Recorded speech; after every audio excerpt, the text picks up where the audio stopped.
पुरूरवा और उर्वशी की कथा बहुत बहुत समय पहले इलावंश में एक तेजस्वी और पराक्रमी राजा हुए। उनका नाम था पुरूरवा।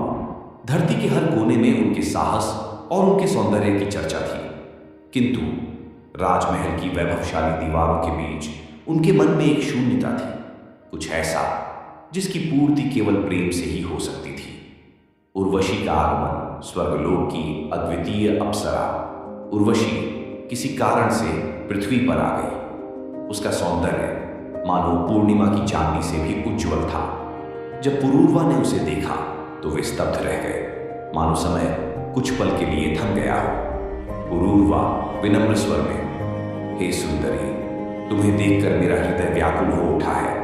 क्या तुम मेरे जीवन का साथ बनोगी? धीरे से थोड़ी विराम लेकर उर्वशी मृदुल स्वर, राजन, मैं तुम्हारे साथ रह सकती हूं, परंतु मेरी दो शर्तें हैं। पहली, मेरे दो प्रिय मेमने, वे मेरे प्राणों जैसे हैं, वे मुझसे कभी अलग न हो। दूसरी, तुम मुझे नग्न अवस्था में कभी न दिखना। यदि ऐसा हुआ तो मैं तुम्हें छोड़ दूंगी। पुरूरवा दृढ़ स्वर, हे प्रिय, मैं वचन देता हूं, तुम्हें कभी दुख नहीं दूंगा।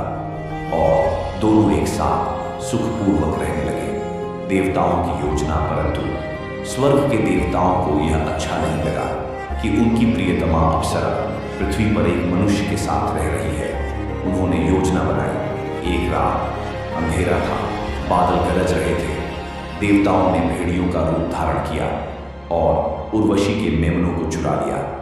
उर्वशी घबराकर चीखते हुए, राजन, मेरे मेमने, उन्हें बचाइए।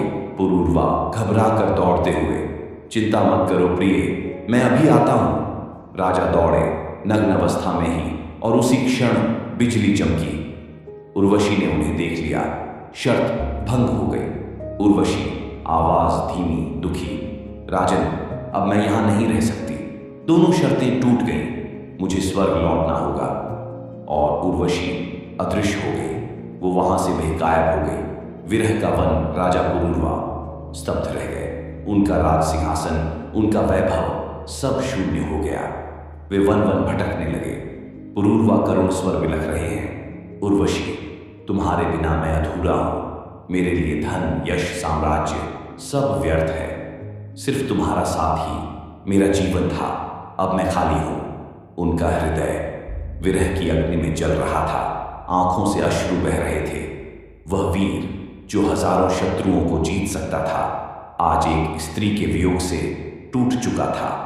उर्वशी का पुनः दर्शन कुछ समय बाद उन्हें उर्वशी का पुनः दर्शन हुआ, पर वह अब गंभीर थी, स्थिर थी। उर्वशी गंभीर स्वर में कहा, राजन, स्त्रियां बिजली की तरह होती हैं, क्षण भर चमकती हैं और विलीन हो जाती हैं। संसार का प्रेम स्थायी नहीं होता। तुम्हें अब भोग की आसक्ति छोड़नी होगी। सच्चा सुख त्याग और आत्मज्ञान में है। पुरूरवा, सत्य है प्रिय, अब मुझे समझ आया, भोग और आसक्ति अंततः दुख ही देते हैं। सच्चा सुख केवल वैराग्य और परमात्मा की शरण में है। इस प्रकार अप्सरा उर्वशी के वियोग से राजा पुरूरवा ने सीखा कि सांसारिक सुख क्षणभंगुर है। प्रेम, रूप, वैभव सब नश्वर है। सच्चा आनंद केवल वैराग्य में है, आत्मज्ञान में है और ईश्वर की शरण में है। यही है पुरूरवा और उर्वशी की कथा।